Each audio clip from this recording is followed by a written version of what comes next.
todos têm que falar no microfone. Sim, pode dar o microfone. Olá, você está na Rota 2. Dentro de instantes começará o painel Experiências Emblemáticas em Estrutura Penitenciária. Do financiamento à implantação, passando por manutenção e operação de complexos prisionais, a América Latina e o Caribe têm experiências paradigmáticas e resultados inspiradores no setor penitenciário. Representantes do setor privado e das entidades públicas pioneiras debaterão como o modelo pode ser expandido, além das vantagens e dos desafios destas parcerias. O moderador será Marcos Siqueira, especialista sênior em PPP do BID. Muito boa tarde a todos. Meu nome é Marcos Siqueira, sou especialista sênior em PPPs do Banco Interamericano de Desenvolvimento e tenho a enorme honra de poder estar moderando esse painel que reúne algumas das experiências, nada de algumas, reúne as experiências mais relevantes e importantes de participação privada na gestão de infraestrutura prisional na América Latina.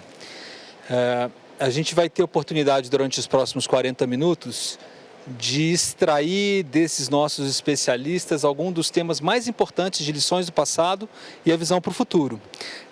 E eu espero que a gente consiga, o grande objetivo nos próximos 40 minutos é que a gente consiga ter uma noção clara de que lições as experiências que foram implementadas até hoje nos dá para o futuro, para os países interessados em desenvolver esse tipo de iniciativa que é tão importante para o desenvolvimento socioeconômico dos nossos países, né?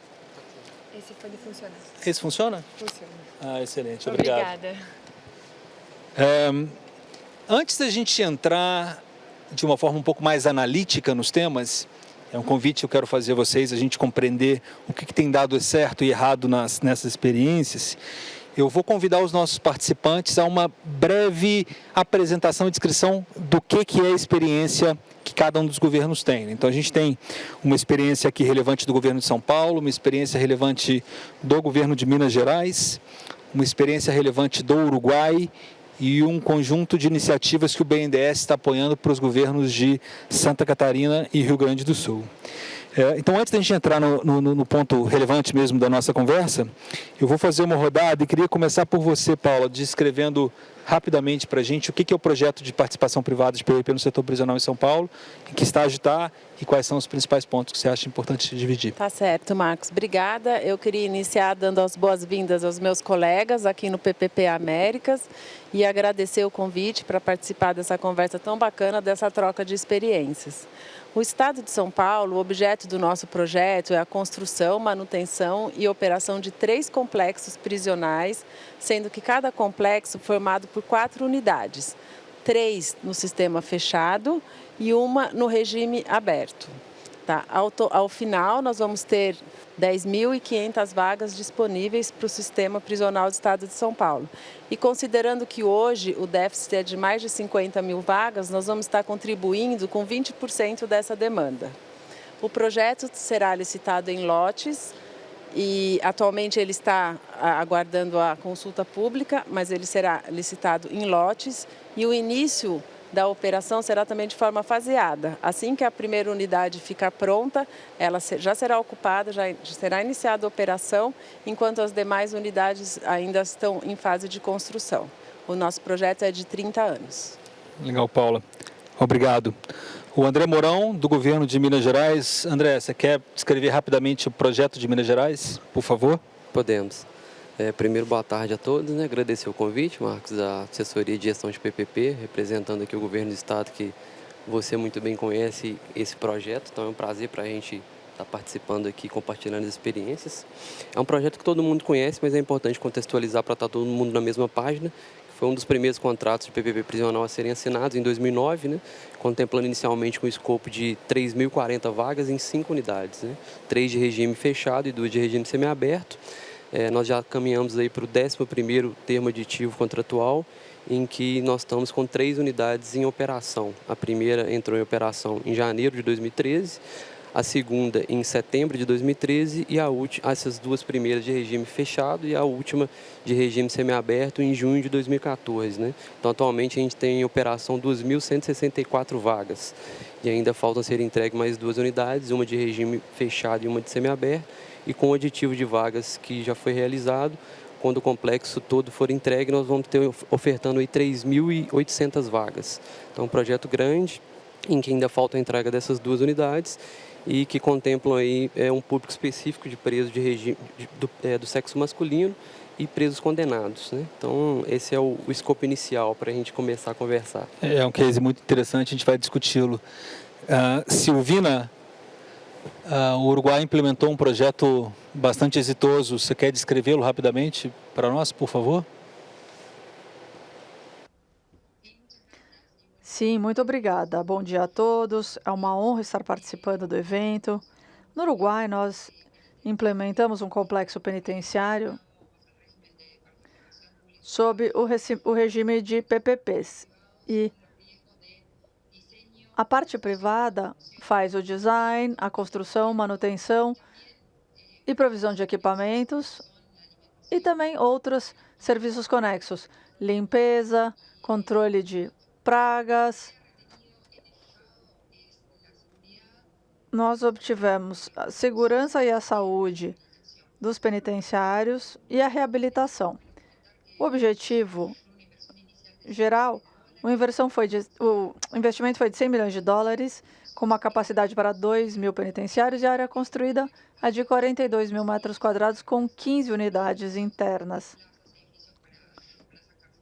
Edifícios para 5 praças carcerárias, com celas individuais, um centro de diagnósticos, uma enfermaria. E queria dizer que o prazo do contrato é de 7 anos e meio, envolvendo o governo do Uruguai, com um investimento de 15 milhões de dólares. O início da construção foi em 2015 e em 2018,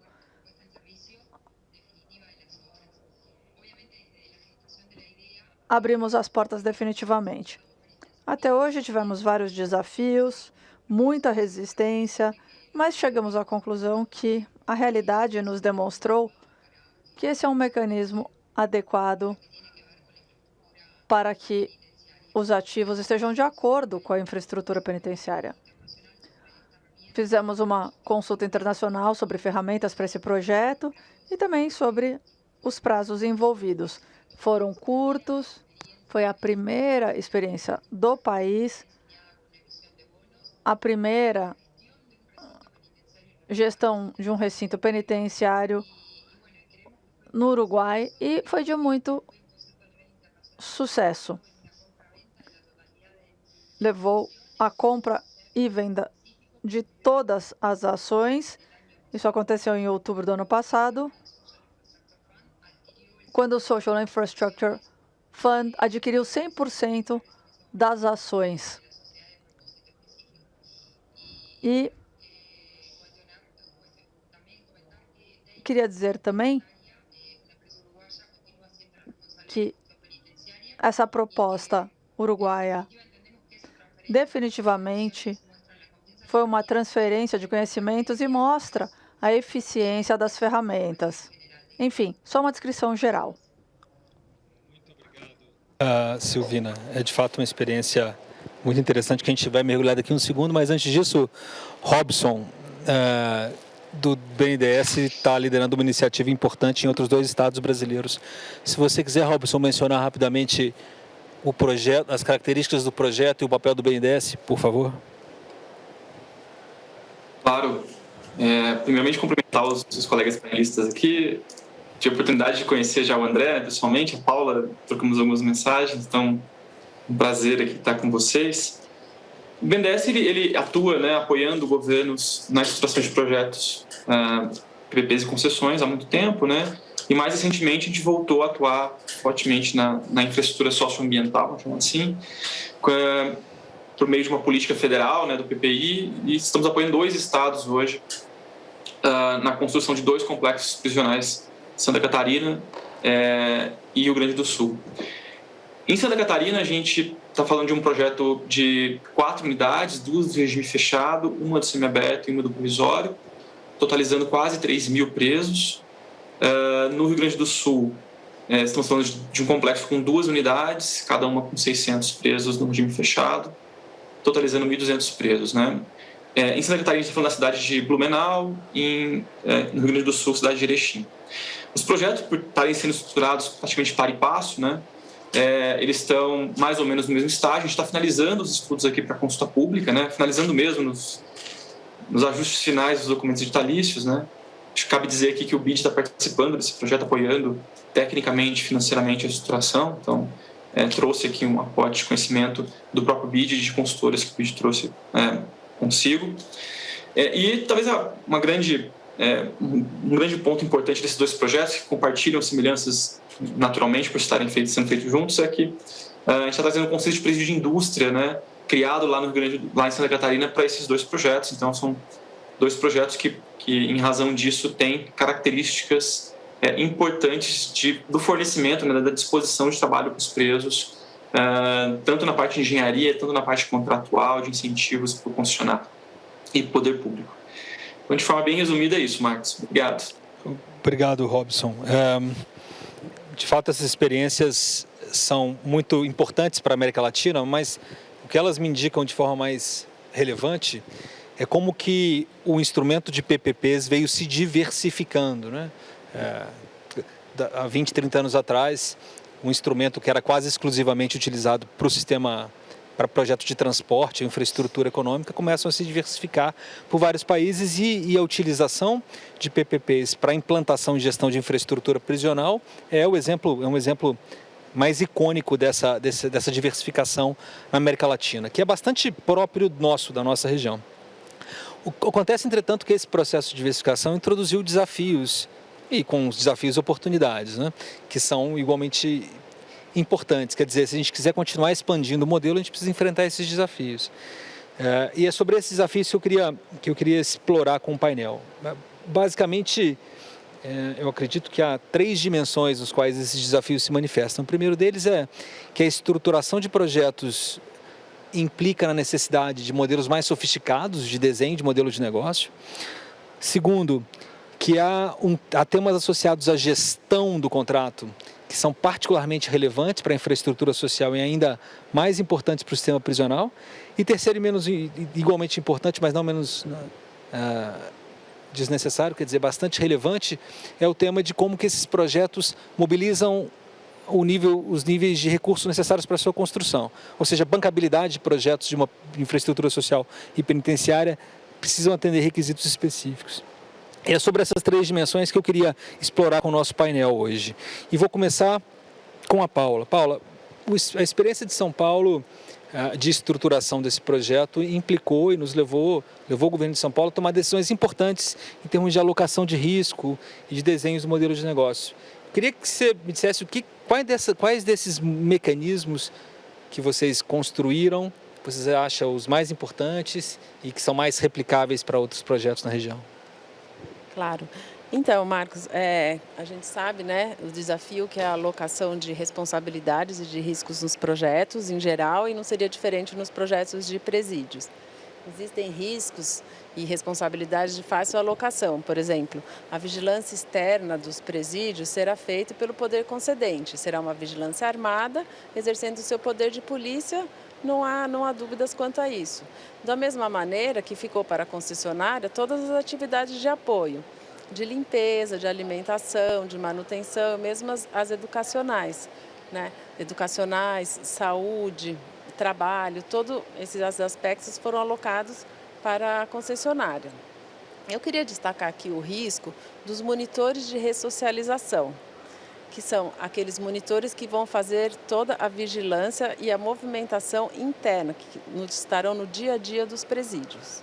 No caso de São Paulo, a gente alocou esse risco para a concessionária.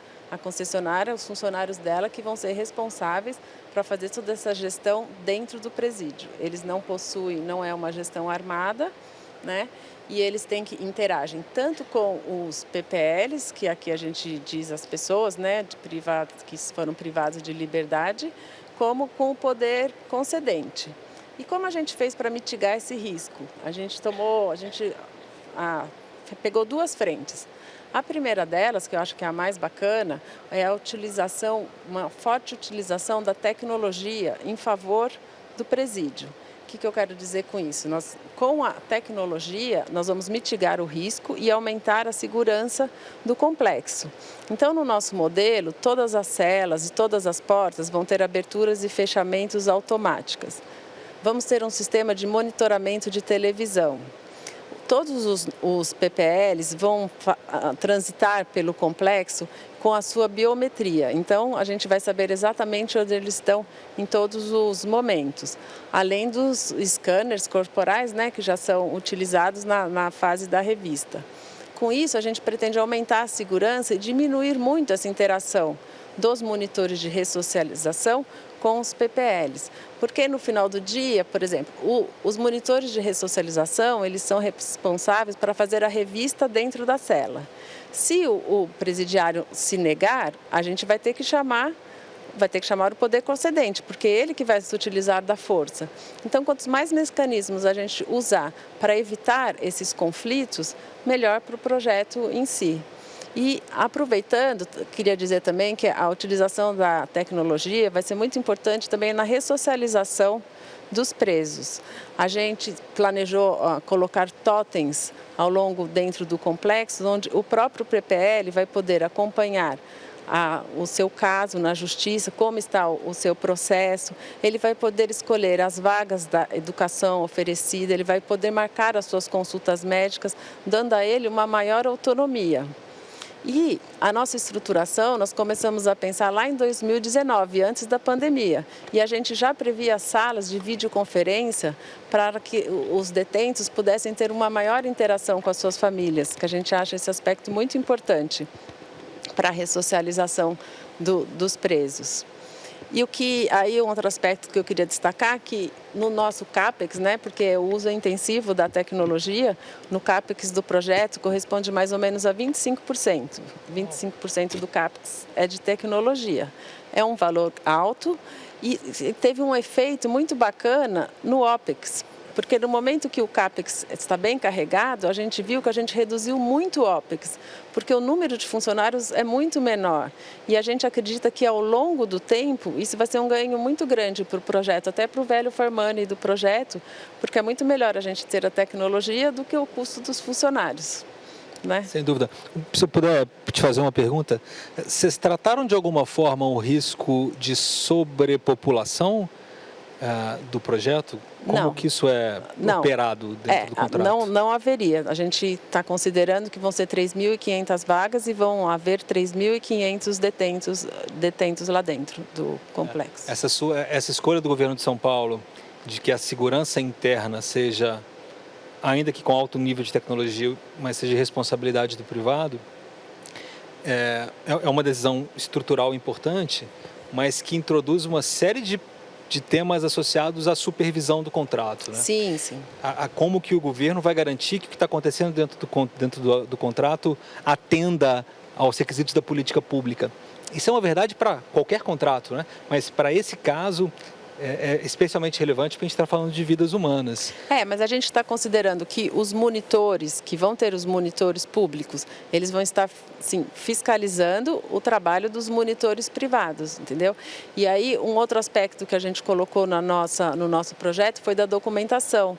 A gente desenvolveu anexos de governança, matriz de interface, tentando mostrar exatamente onde termina a competência de um e começa a competência do outro. É impressionante a versatilidade que o mecanismo de PPP tem, não é?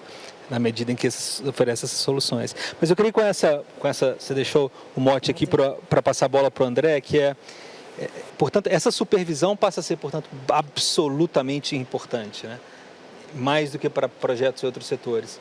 O governo de Minas é o único projeto já em execução há quase uma década e queria ouvir de você que lidera essa interface com o governo, como o governo de Minas se preparou, que desafios que há para a gestão do contrato e que ensinamentos você acha que isso dá para quem quiser seguir os passos de Minas Gerais?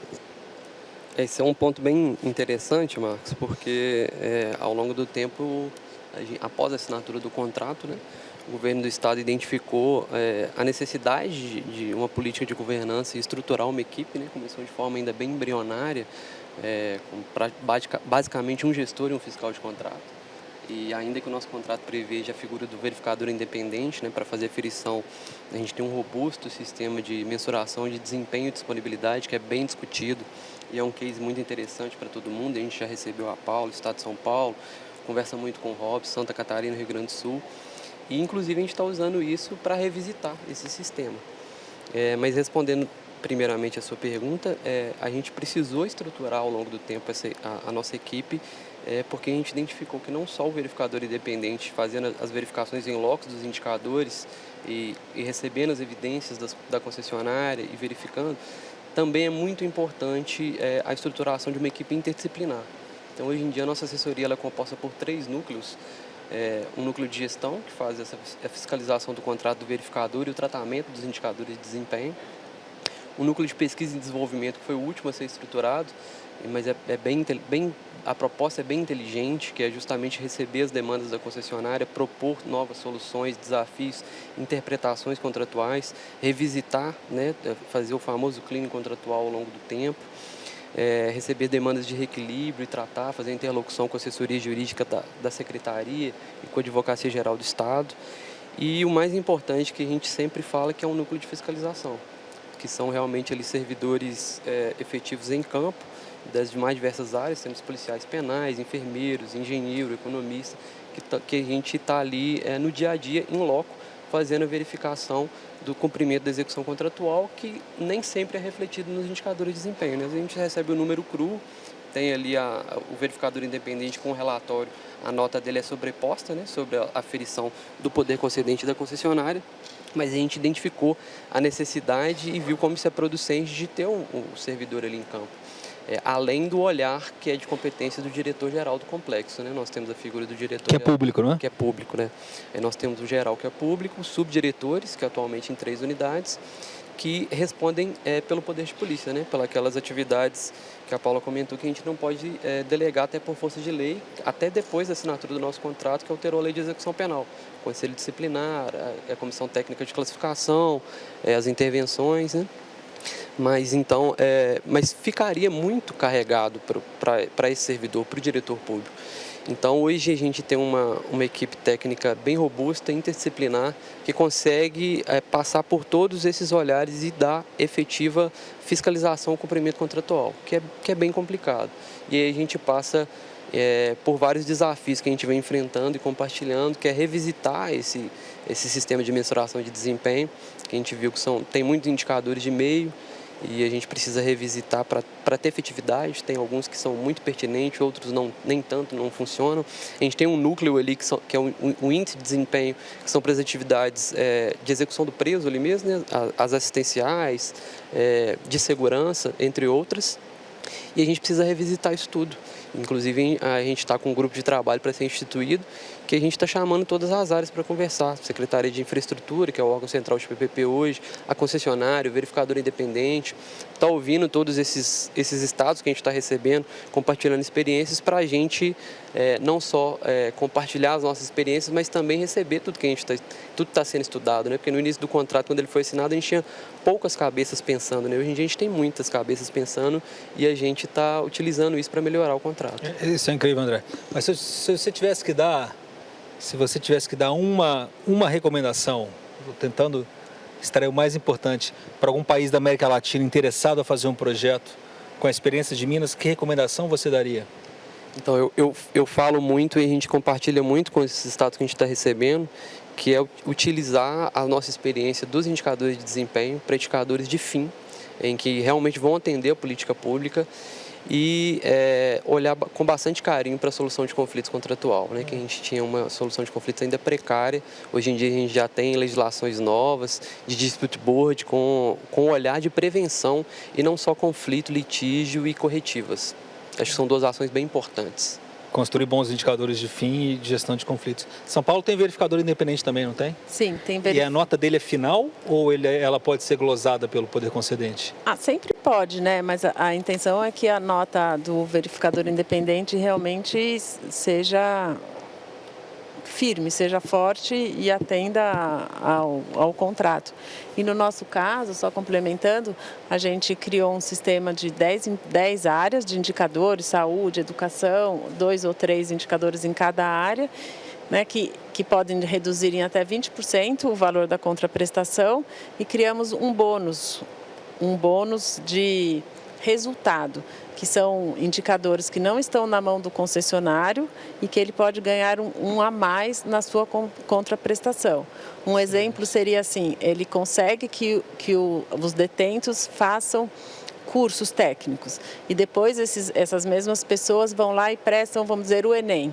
Se eles tiverem uma boa nota no Enem, o concessionário ganha o bônus de resultado, que será pago anualmente. Eu ouço vocês e cada vez mais me convenço que o mecanismo de PPP é revolucionário para criar incentivos para o desempenho de políticas públicas. Mas tem um tema do que vocês tocaram, que é o impacto financeiro que esses incentivos têm, né? O verificador independente, os indicadores determinam a remuneração de um privado para o investimento que foi feito. Em todos esses casos aqui, o setor privado investiu centenas de milhões de dólares para implementar infraestrutura remunerada por meio desses mecanismos, o que nos leva ao problema de bancabilidade e financiabilidade. Quer dizer, o sucesso desses mecanismos depende dos projetos serem viáveis. E aí, com isso, eu queria convidar a Silvina para a conversa, porque o projeto do Uruguai não só foi financiado originalmente, como acaba de passar por um processo de refinanciamento. E, Silvina, você podia contar para a gente como que a experiência do Uruguai, o que a experiência do Uruguai nos ensina sobre os critérios de bancabilidade que precisam ser atendidos nesses contratos? Bien, sí, yo creo que... Sim, eu acredito que, evidentemente, na fase de estruturação e a forma como estruturamos o negócio e também a educação e tudo mais, condiciona a forma como nós acabamos financiando o projeto e a viabilidade financeira.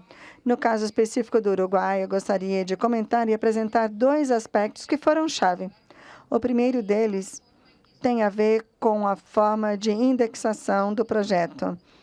Nós já falamos um pouquinho sobre as atividades e pagamentos que são feitos 2 vezes ao ano. Em 86%, eles são pagos de acordo com o valor indexado com a moeda uruguaia. E, por outro lado, são indexados com 14% da evolução de outros índices e nós não temos um componente de moeda estrangeira. É claro que isso exige contrapartes. Nós temos o pagamento, 100% é feito de acordo com os indicadores de desempenho. E aí, nós fazemos o pagamento uma vez que a obra é inicializada. Por ser o primeiro projeto, como eu mencionei, um projeto que foi estruturado com o mecanismo de PPP no Uruguai, a primeira estrutura financeira deste tipo, o desafio foi enorme. Durante o processo e durante a fase de estruturação no Uruguai, fizemos várias consultorias de diagnóstico com especialistas internacionais, multilaterais e também alguns independentes. Eles nos associaram em relação à estrutura financeira mais viável. A estrutura financeira mais viável para financiar projetos de infraestrutura no Uruguai seria ter um setor bancário em combinação com a emissão de um bônus de infraestrutura, uma vez que o projeto passava para a fase de exploração. O curioso é que, na verdade, os resultados foram bastante distintos e nós acabamos fazendo emissões no mercado de capitais. E isso foi feito desde o momento zero, com base nos fundos de pensão uruguaios. Essa emissão foi indexada, foi feita desde o momento zero, antes da construção. Ela tem um horizonte de 25 anos e nós temos uma taxa de juros. E aí a demanda por parte parte dos fundos de retenções foi inferior e nós estruturamos isso tudo em 12 meses, um prazo bastante curto para uma experiência internacional e regional, levando em consideração que se tratava de um primeiro projeto e, além disso, não tínhamos experiência prévia com PPPs no Uruguai. Naturalmente, a negociação contratual foi bastante completa. Precisamos de vários consensos, cláusulas contratuais. Eu poderia mencionar várias aqui, mas uma cláusula-chave foi os mecanismos que poderiam garantir os resultados financeiros de uma forma concreta. Nós também temos os resultados futuros da concessão, que foram estabelecidos por um colégio de participação público-privada. Também tivemos uma norma que foi utilizada com indicações jurídicas para que os fundos de pensões pudessem integrar os fundos em diferentes etapas, com uma emissão que já estava comprometida de acordo com a necessidade do projeto e de acordo com o progresso do mesmo e a construção que foi feita em etapas. Vamos resumir dizendo que o resultado foi diferente do que imaginávamos. Foi exitoso, nos permitiu um refinanciamento, o projeto é bastante robusto, naturalmente foi complexo, e é muito importante lembrar que a negociação foi feita com parte do trabalho daqueles que participaram da operação, e essas são as lições que eu gostaria de compartilhar.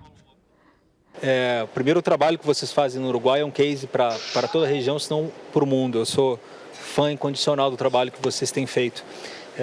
O que viabilizou um projeto como esse ser financiado pelo mercado de capitais em Project Finance, no mercado doméstico uruguaio. Mas uma dúvida interessante aqui para os ouvintes brasileiros, especialmente. Projetos como esse no Brasil, todos requerem algum tipo de garantia, mas não garantia do privado para o financiador, mas sim garantia do setor público que os pagamentos por disponibilidade serão feitos. Tipicamente é feito algum colateral que viabiliza que, caso o governo não cumpra seu compromisso, esse pagamento segue sendo feito.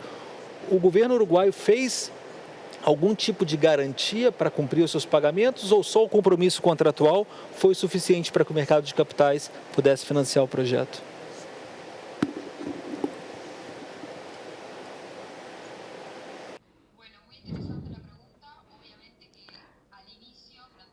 A pergunta foi muito interessante.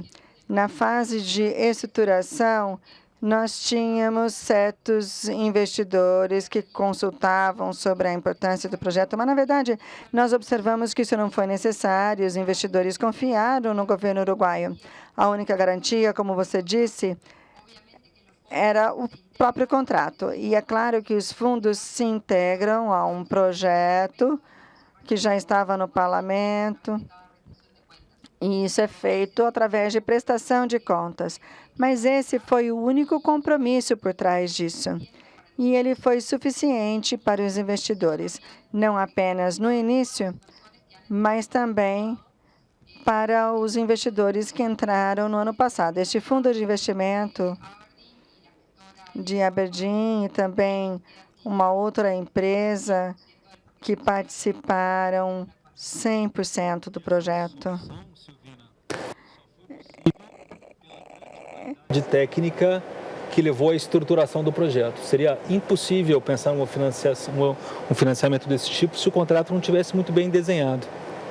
E eu acho que isso nos leva ao começo, né? Porque tanto os desafios de gestão, verificador independente, indicadores de desempenho, como o André mencionou, quanto os desafios de estruturação e alocação de risco, quanto os desafios de financiabilidade, tudo nos leva de volta à necessidade de uma boa estruturação de projetos.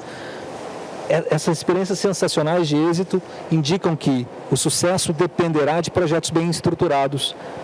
E, para isso, o Robson está na chamada, né? O BNDES tem tido um papel de traduzir essas boas práticas em várias iniciativas no Brasil, incluindo no setor prisional.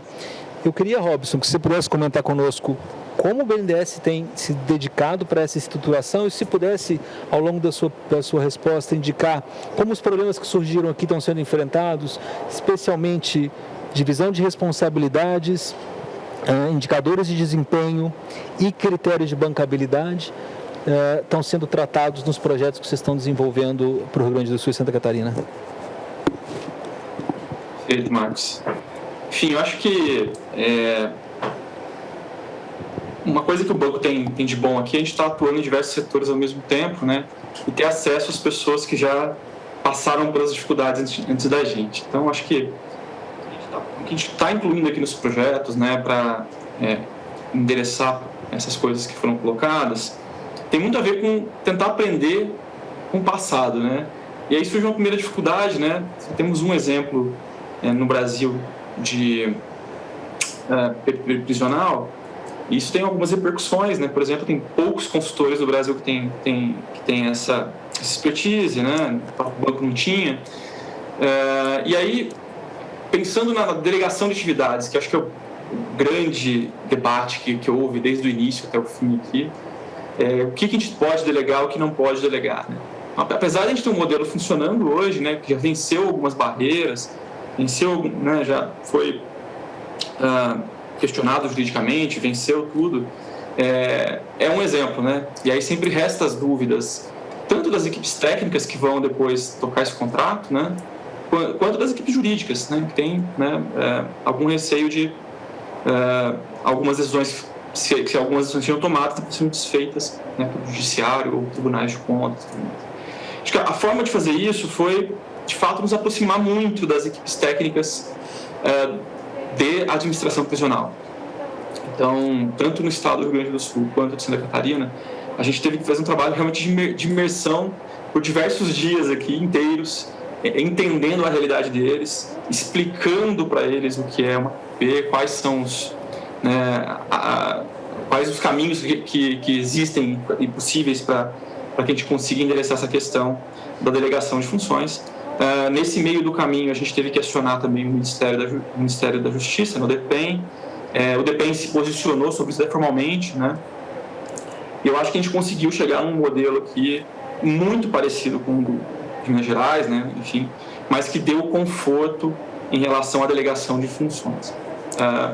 Em relação aos indicadores de desempenho, a gente teve também uma ajuda muito grande do André aí, de entender o dia a dia dele, também com a empresa que gerencia o contrato hoje, entendemos o dia a dia da empresa, entendemos os gargalos e estamos tentando endereçar os problemas que o André já conhece aí já no nosso contrato, né? Acho que tentando pescar aqui uma essência assim, dos problemas tentar focar em resultado, né? Ao invés de focar no meio, dá muito trabalho e, enfim. O problema é que focar em resultado não é trivial, então isso envolve muita discussão, muita gestação de como controlar, de qual é o papel do verificador independente, qual é o papel do gestor público que vai gerir aquele contrato. Então, mas eu acho também que a gente debateu bastante isso, né? Com o apoio do BID, acho que vale ressaltar, né? Acho que o BID trouxe profissionais aí com experiência fora do Brasil que já passaram por isso e, enfim, ajudaram muito a gente a refletir sobre isso. Acho que esse é um segundo ponto. E, enfim, aí tem uma terceira dificuldade que eu acho que era um pouco menos relacionada à estruturação e que tem tudo a ver com o sucesso desse tipo de projeto, que é como a gente transmite para a sociedade, né? E para outros órgãos da administração pública que se envolverão nesse processo, né? Eu acho que é um pouco mais difícil falar de sistema prisional, falar de PP no sistema prisional, de falar de educação, por exemplo, que a gente tem aqui. Porque existem algumas preconceitos, talvez, né, sobre como tratar o preso e quais os serviços que a gente deve disponibilizar para ele e tudo mais. Então, acho que essa é uma outra coisa que a gente está tentando endereçar aqui. E agora esse é o momento onde a coisa começa a pegar fogo, né, porque a gente está em consulta pública, que é tentar fazer esse contato já antes da consulta pública com diversos stakeholders desse tipo de projeto. Então, por exemplo, o Judiciário, o Ministério Público, a Defensoria Pública. Então, a gente está executando aqui uma série de reuniões com esses atores para explicar o que é o projeto, né, para tentar fazer com que eles façam um julgamento real do que é o projeto e não sob a perspectiva de um preconceito ou de uma narrativa que não seja verdadeira. Acho que isso é um outro elemento que é um pouco menos relacionado à modelagem e estruturação, mais relacionado ao convencimento social de que isso é possível. Enfim. Sobre a questão das garantias da bancabilidade, me cabe ressaltar que esse é um outro tema que o BID ajudou a gente bastante. Talvez seja o tema mais difícil, assim, tecnicamente, hoje falando em termos de estruturação, porque, enfim, não é trivial conseguir uma garantia pública de qualidade, né, que vá, de fato, endereçar as preocupações do setor privado quanto ao pagamento disso no futuro. Mas eu acho que a gente, para o caso em questão, a gente conseguiu encontrar um fluxo de recursos não vinculado, né, um fluxo que vem da União para os estados. Esse fluxo ele tem um problema, que ele não é perene, ele termina em 2037, então a gente, de novo, também com um pouco de criatividade, de conversar com os diversos atores, conseguimos criar um mecanismo de incentivo para o poder público trocar a garantia, né, ao longo do tempo, num momento específico, e caso ele não troque a garantia, há um incentivo contratual ali para que ele faça isso, uma salvaguarda privada. Então, de forma bem resumida, Marcos, assim, eu acho que a gente tenta endereçar esses problemas que já são conhecidos, né, nesse projeto e em outros, por meio dessas conversas, né, de estudar bastante, de ouvir esses diversos especialistas que ou estudam o tema ou que estão operando, né, uma PP, né, eu acho que o André contribuiu muito com a gente. Quando a gente foi umas 3, 4 vezes já, né, André, falar contigo, né, junto, sozinho com o pessoal dos estados, então, e com as experiências que o banco tem em outros setores, que eu acho que eventualmente a gente consegue aplicar uma coisa ou outra aqui contratual